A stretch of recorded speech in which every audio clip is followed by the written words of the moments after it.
Episode 54 लेकर आ गया urban cultivator का। मास्टर बोलता है, हाँ सही बोल रहे हैं आप, इसलिए मैं आपको इतनी दूर से यहाँ पर बुलाया हूँ। कुंगलोंग बोलता है, चिंता मत करिए, जबकि मैं यहाँ पर हूँ मुझे पूरा कॉन्फिडेंट है कि मैं चैन बैक्सियन का हरा दूंगा।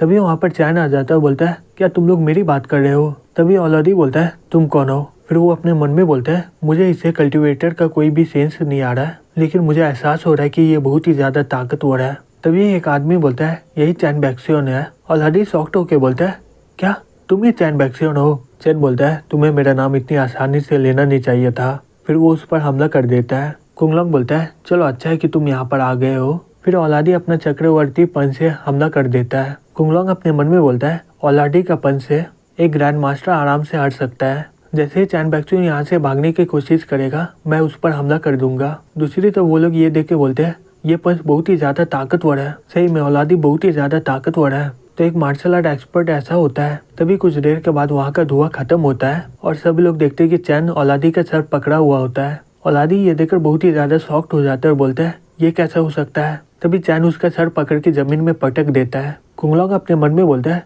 अब मुझे पता चल गया कि डाउजी कैसे हार गया। इतना ताकतवर शरीर के सामने मैजिक टूल और फॉर्मेशन एक खिलौने की तरह है। चैन बोलता है, क्या तुम लोग बिना टूल से मुझसे मुकाबला करना चाहते हो? ओ हाँ, तुम तो मुझे चैलेंज करने वाले थे ना, इसके लिए इतना इंतजार क्यों करना? चलो अभी करते हैं। अगर तुम मेरा एक भी पंच को ब्लॉक कर पाए तो मैं गैंगडो से चला जाऊंगा। कुंगलोंग बोलता है, पंच की कोई जरूरत नहीं है। फिर वो तीसरे आग से चैन पर हमला कर देता है और अपने मन में बोलता है, तुम मेरा ये आग के स्किल से कभी नहीं बच पाओगे। मुझे ये सीखने के लिए पूरे 30 साल लग गए। इस हमले से कोई भी बच नहीं सकता है, चाहे वो इमॉर्टल स्टेज का एक्सपर्ट क्यों ना हो। चैन बोलता है, पिछला वाला इंसान अपना फिजिकल बॉडी से मुझ पर हमला किया और तुम मेरे मेंटल स्ट्रेंथ से मुकाबला करना चाहते हो। फिर वो अपनी आंख से उस पर हमला कर देता है। उन दोनों का ताकत से वहाँ पर बहुत ही बड़ा धमाका हो जाता है और कुंगलोंग चैन के हमले को रोक नहीं पाता है और वो हमला उसके तीसरे आंख पर जाकर लगता है, जिस कारण उसके तीसरे आंख से खून निकलने लग जाता है। कुंगलोंग शॉक्ड होकर बोलता है, तुम इतना ज्यादा ताकतवर कैसे हो सकते हो? चैन बोलता है, तुम बहुत ही ज्यादा कमजोर हो। अगर आगे चलकर जैंग ग्रुप में कोई भी प्रॉब्लम हुआ या फिर जैंग ग्रुप पूरी तरह बर्बाद हो गया तो इसके लिए लॉन्ग फैमिली जिम्मेदार होगा और इसके बदले मैं पूरे जैंग फैमिली को खत्म कर दूंगा। लॉन्ग फैमिली का मास्टर बोलता है, मिस्टर चैन आप चिंता मत करिए, जैंग ग्रुप को कुछ नहीं होगा। तभी कुंगलोंग चैन के सामने झुक जाता है और बोलता है, मैं आपको सही में बहुत ही ज्यादा कमजोर समझा, मुझे इसके लिए माफ कर दीजिए। प्लीज आप मुझे अपना चेला बना लीजिए। अगर मैं आपको धोखा देने का कोशिश करूंगा तो आप मुझे मार डालिएगा। चैन अपने मन में बोलता है, लॉन्ग फैमिली अपना प्रॉमिस निभाएगा जब तक उसे कोई रास्ता नहीं मिल जाता मुझे हराने का। लेकिन कुंगलोंग से निपटना मेरे लिए थोड़ा मुश्किल हो सकता है, जबकि मैं इसे मार नहीं सकता हूँ, फिर मैं इसे कंट्रोल कर लेता हूँ। फिर वो बोलता है, हे कुंगलोंग। कुंगलोंग बोलता है, हाँ। चैन बोलता है, जबकि तुम मेरा सेक्टर को ज्वाइन करना चाहते हो तो तुम्हें इसके लिए पता होना चाहिए, मेरा यहाँ पर अपना रूल होता है। कुंगलोंग बोलता है, इमॉर्टल चैन आपका क्या रूल है? चैन बोलता है, जब तुम मेरे सेक्टर में ज्वाइन होगे तो तुम्हारा जिंदगी और मौत मेरे हाथों में होगा।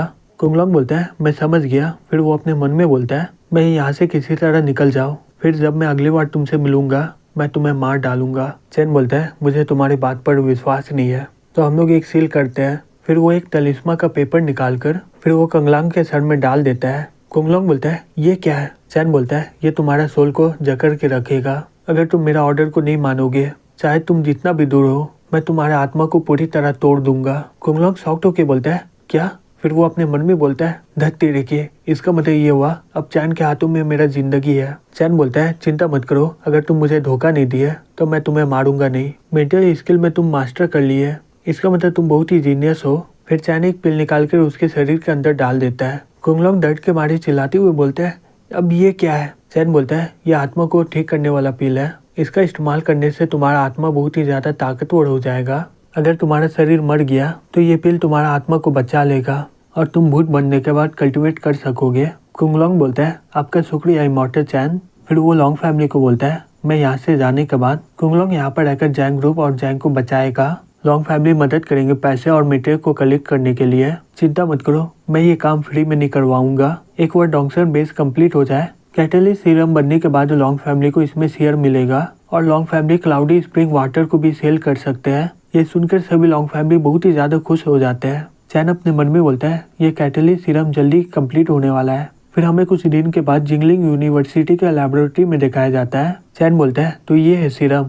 फिर वो अपने मन में बोलता है, हालांकि ये 1000 स्पिरिचुअल पानी का सामान नहीं है, लेकिन हम लोग इसका प्रोड्यूस बहुत ही ज्यादा कर सकते हैं। फिर चैन सभी को बोलता है ठीक है, हम लोग इसका कॉपी बनाएंगे बहुत सारा। ये सुनकर सब लोग खुश हो जाते हैं और बोलते हैं आखिरकार हमने कर लिया इसे। जीव बोलती है प्रोफेसर चैन, ये बायोलॉजी के इतिहास में सबसे बड़ा इन्वेंशन है। तभी एक लड़की बोलती है प्रोफेसर चैन, हम लोग इस प्रोडक्ट का क्या नाम रखेंगे? चैन बोलता है नाम हम लोग इसे लाइफ सीरम बोलेंगे। फिर वो अपने मन में बोलता है डॉक्सन में ड्रैगन फॉर्मेशन जल्दी कंप्लीट होने वाला है। जैसे ये पूरी तरह कंप्लीट होगा फिर मैं यहाँ पर स्पिरिचुअल प्लांट को लगा सकता हूँ, लेकिन उससे पहले मुझे एक काम है।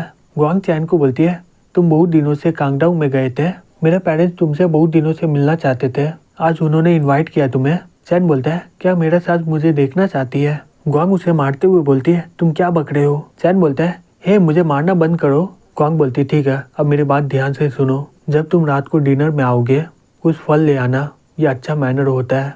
चैन बोलता है ठीक है मैं समझ गया। फिर वो अपने मन में बोलता है आखिरकार मैं उससे मिलने वाला हूँ, इसने ही पिछले जन्म में ग्वांग और मुझे अलग कर दिया था। मुझे कोई फर्क नहीं पड़ता है कि पिछले जन्म में क्या हुआ है, लेकिन इस वर्ष वो जो भी कर ले वो मुझे रोक नहीं पाएगी। फिर कुछ देर में चैन क्वान का घर पहुंच जाता है। क्वान बोलती है अंदर आ जाओ। चैन क्वान की मम्मी को देख के बोलता है हेलो आंटी सू। सू बोलती है हे क्वांग तुम यहाँ पर चाय बनाओ, मैं डिनर लगवाती हूँ। क्वांग बोलती है ठीक है। फिर वो चाय बनाने लग जाती है और वो चैन को देखते हुए बोलती है तुम मुझे क्यों घूर रहे हो, मुझे खाना और चाय बनाना नहीं आता है, इसमें क्या कोई प्रॉब्लम है क्या तुम्हें?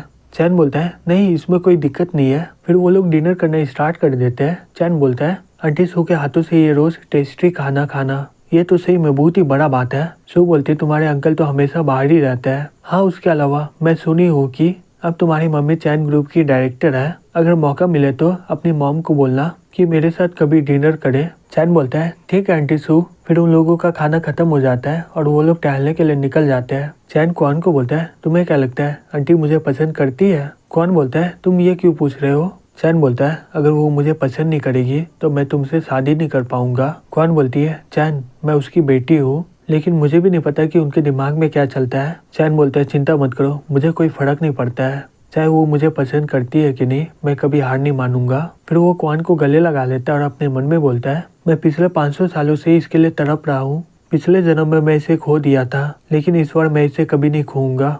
फिर हमें 3 महीने के बाद दिखाया जाता है। चैन बोलता है जॉन्ग कहाँ गई, वो तो तुम्हारे साथ रहती थी ना हमेशा। क्वांग बोलती है यहाँ पर एक नया ट्रांसफर स्टूडेंट आया है और वो हमेशा उसके साथ ही घूमती रहती है। चैन बोलता है अभी का समय में एक्सीड स्टूडेंट। क्वांग बोलती है मुझे जितना पता है वो लड़का जैंगलिंग ली फैमिली का एक मेंबर है। चैन बोलता है जैंगली ली फैमिली का मेंबर। क्वांग बोलती है मुझे लगता है कि वो जैंगजिंग बायोलॉजी का इंचार्ज है, लेकिन मैं सही से बोल नहीं सकती हूँ। चैन बोलता है कोई बात नहीं। तभी वहाँ पर जॉन्ग आ जाती है और बोलती है ये है ली मेरा बॉयफ्रेंड, यह हमारे स्कूल का नया स्टूडेंट है और उसके अलावा ये जैंगजिंग बायोलॉजी का डायरेक्टर भी है। ली बोलता है हेलो मैं हूँ ली बिंगचोंग। चैन बोलता है मैं हूँ चैन फैन और ये मेरी गर्लफ्रेंड क्वान है। जॉन्ग बोलती है क्या गर्लफ्रेंड, तुम क्वान का फायदा मत उठाओ। चैन अपने मन में बोलता है इसकी वजह से ये बहुत ही ज्यादा बकवास करने लग गई है और मैं ये बता सकता हूँ कि ये ली बहुत ही ज्यादा ताकतवर है। ली बोलता है यहाँ पर एक फेमस प्रोफेसर आया हुआ है ना, मैं उनसे मिलने आया हूँ। कौन बोलती है तो तुम्हारा मतलब प्रोफेसर चैन बैक्सियन। ली बोलता है हाँ बिल्कुल। चैन अपने मन में बोलता है ली मेरे लिए आया है या फिर लाइफ सीरम के लिए। ली बोलता है हे चैन तुम क्या करते हो? चैन बोलता है मैं तो एक स्टूडेंट हूँ। ली बोलता है ग्रेजुएट करने के बाद अगर तुम इंटरेस्टेड हो तो तुम जैंगजिंग कंपनी में ज्वाइन हो सकते हो, मुझे अभी काम है, मुझे जाना होगा। जॉन्ग बोलती है क्या मैं भी तुम्हारे साथ चलूँ? ली बोलता है कोई बात नहीं मैं चलता हूँ, तुम लोग बात करो। फिर वो जाकर अपना गाड़ी में बैठ जाता है। तभी ड्राइवर बोलता है डायरेक्टर ली जो आपने इन्फॉर्मेशन इकट्ठा करने के लिए बोला था। ली बोलता है ये क्या बकवास बात है, ये चैन बैक्सियन असल में है कौन, उसका फैमिली कौन है और वो कहाँ पर अभी, तुम उसके बारे में कुछ भी पता नहीं कर पाए हो। मैं यहाँ पर लाइफ सीरम का फॉर्मूला लेना आया हूँ, इसमें जो लिखा है मुझे इसके बारे में कुछ पता ही नहीं चलेगा। ड्राइवर बोलता है मुझे माफ करिएगा, मैं अपना पूरा दम लगा दिया चैन बैक्सियन के बारे में पता करने के लिए, लेकिन मुझे इतना ही पता चला है। ली बोलता है मैं यहाँ पर सीरम को लेने आया हूँ और मैं वो लेकर रहूँगा। क्वांग बोलती है हे जॉन्ग मुझे लगता है कि तुम ली से दूरी बनाओ, वो मुझे कुछ ठीक नहीं लग रहा है। चैन अपने मन में बोलता है क्वांग अब बता पा रही कि कौन सही है कि नहीं, लग रहा है कि वो जेट मैजिक टूल सही से काम कर रहा है। जॉन्ग बोलती है चिंता मत करो मुझे पता है, मैं तो सिर्फ इसके साथ मजाक कर रही हूँ और वो मेरा फायदा कभी भी उठा नहीं सकता है। क्वांग बोलती है जो करना करो लेकिन संभल कर रहना।